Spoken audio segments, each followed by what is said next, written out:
Engkaulah Allah kasih-Nya, memancarkan segenap cintanya, beri kami semangat untuk melayani. Sahabat-sahabat Vincentian yang terkasih, tema renungan saya adalah memilih dan dipilih.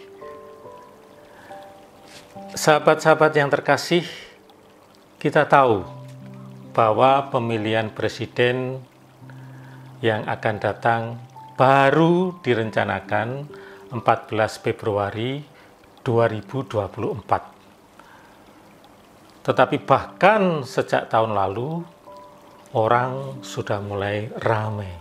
Siapa calon presiden kita? Lembaga-lembaga survei sudah mulai menjaring nama-nama yang dicalonkan oleh masyarakat. Padahal mereka yang dicalonkan belum tentu nanti menjadi calon resmi, karena itu ditentukan oleh parpol. Sebenarnya dalam pemilihan yang paling penting adalah kriteria dalam memilih.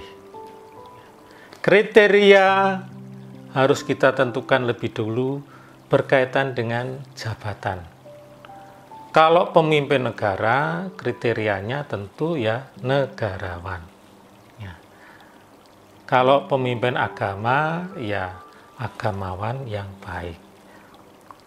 Dalam bacaan pertama hari ini, terdapat pemilihan pengganti Rasul Yudas Iskariot yang menjual Yesus dan kemudian bunuh diri. Perlu pengganti. Dan yang menarik adalah apa yang dikatakan oleh Santo Petrus, pimpinan para rasul, yaitu tentang kriteria. Kriteria apa yang harus dipenuhi oleh pengganti Yudas Iskariot?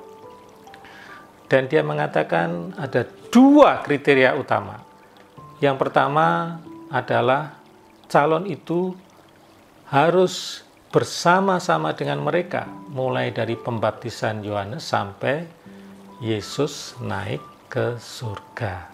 Ya, kenaikan Yesus. Ya. Jadi kriteria yang pertama ini soal pengalaman hidup bersama. Ya. Sebelum ya kenaikan Tuhan. Ya. Ini sangat penting, pengalaman hidup bersama. Dan yang kriteria yang kedua adalah orang itu harus menjadi saksi kebangkitan Kristus. Kenapa harus saksi? Karena kebangkitan Kristus itu adalah pondasi iman kita. Kalau Kristus mati tapi tidak bangkit, ya tidak ada gunanya kita mengimani Kristus. Maka ya kebangkitan Kristus menjadi penting. Tetapi bagaimana mewartakan kepada orang-orang lain yang tidak mengalami penampakan Yesus sesudah Yesus bangkit, ya, tidak mengalami hidup sendiri, maka perlu saksi. Saksi itu adalah orang yang mengalami sendiri, punya pengalaman akan Kristus, sehingga bisa memberi kesaksian kepada orang lain. Dua kriteria itu. Dan akhirnya disaring mengerucut pada dua nama, yaitu Justus dan Matias yang kita peringati hari ini. Peringatan Santo Matias Rasul. Dan menarik, ketika ada dua nama yang lolos saringan ini, mereka untuk memutuskan adalah dengan berdoa. Berdoa supaya Allah sendiri yang memilih di antara dua ini. Dan setelah mereka berdoa, mereka membuat undian sebagai pertanda yang mana yang dipilih Allah. Kenapa Allah harus dilibatkan? Ya, karena memang untuk melakukan pekerjaan Allah, itu Allah yang memilih. Seperti dikatakan dalam bacaan Injil. Bukan kamu yang memilih aku, tetapi akulah yang memilih kamu. Nah, saudara-saudari yang terkasih, apa relevansinya untuk kita? Kita ini adalah orang-orang yang terpilih. Apapun kondisi kita, ya, kita memenuhi kriteria Tuhan untuk dipilih.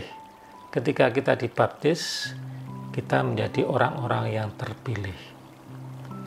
Kalau kita memilih seorang presiden, kita tentu berharap presiden itu hidup, bekerja, berkarya sesuai dengan pilihannya, sesuai dengan martabat orang yang dipilih, orang yang dipercaya. Ya, jadi kita ini dipilih, maka kita harus hidup menjadi orang yang terpilih. Bagaimana hidup sebagai orang yang terpilih?